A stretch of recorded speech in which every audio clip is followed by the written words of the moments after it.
অহং ও বিভেদের রহস্যভেদ। শ্রী অরবিন্দ।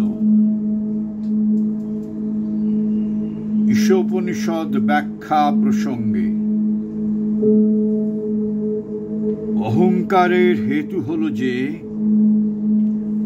বিদ্যা ও অবিদ্যার যুগল শক্তি নিয়ে পরমাত্মা বহুত্ব সাপেক্ষত্বের চেতনাতে এবং একত্ব অদ্বয় তত্ত্বের চেতনাতে যুগপৎ বাস করতে পারেন বলে তিনি অজ্ঞানে বাধা পড়েন না বটে, তথাপি মনের দ্বারা তিনি জগৎ প্রপঞ্চের সব বিষয়ের সঙ্গে এমন তন্ময়ভাবে একাত্ম হতে পারেন যাতে মনে হয় যেন একত্বের জ্ঞান সম্পূর্ণ বিলুপ্ত হয়ে গেছে। এই হল অহংভাবের হেতু। বস্তুত সে জ্ঞান পিছনে সরে গিয়ে মনোবৃত্তির অন্তরালে ঢাকা পড়ে যায়।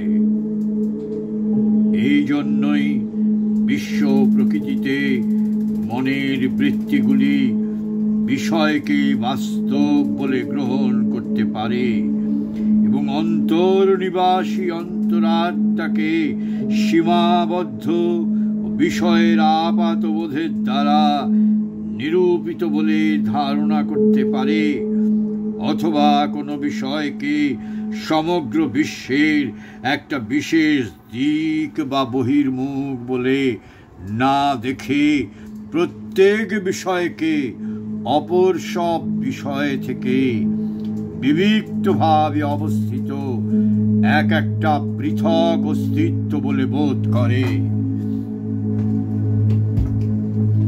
অন্তরাত্মার সম্বন্ধ মন এই ভ্রান্ত ভাবই পোষণ করে।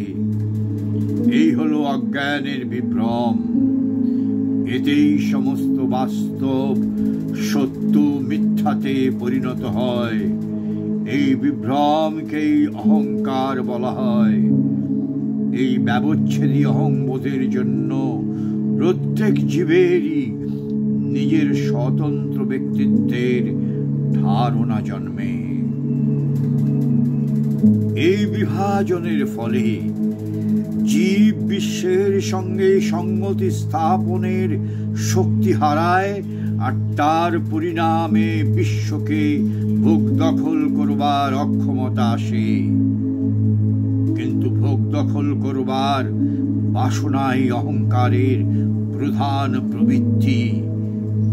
কারণ সাপেক্ষত্বের সীমার জন্য যদিও সে তার প্রকৃত অস্তিত্ব উপলব্ধি করতে পারে না, তথাপি অস্পষ্টভাবে অহং জানে যে সেই পরমেশ্বর।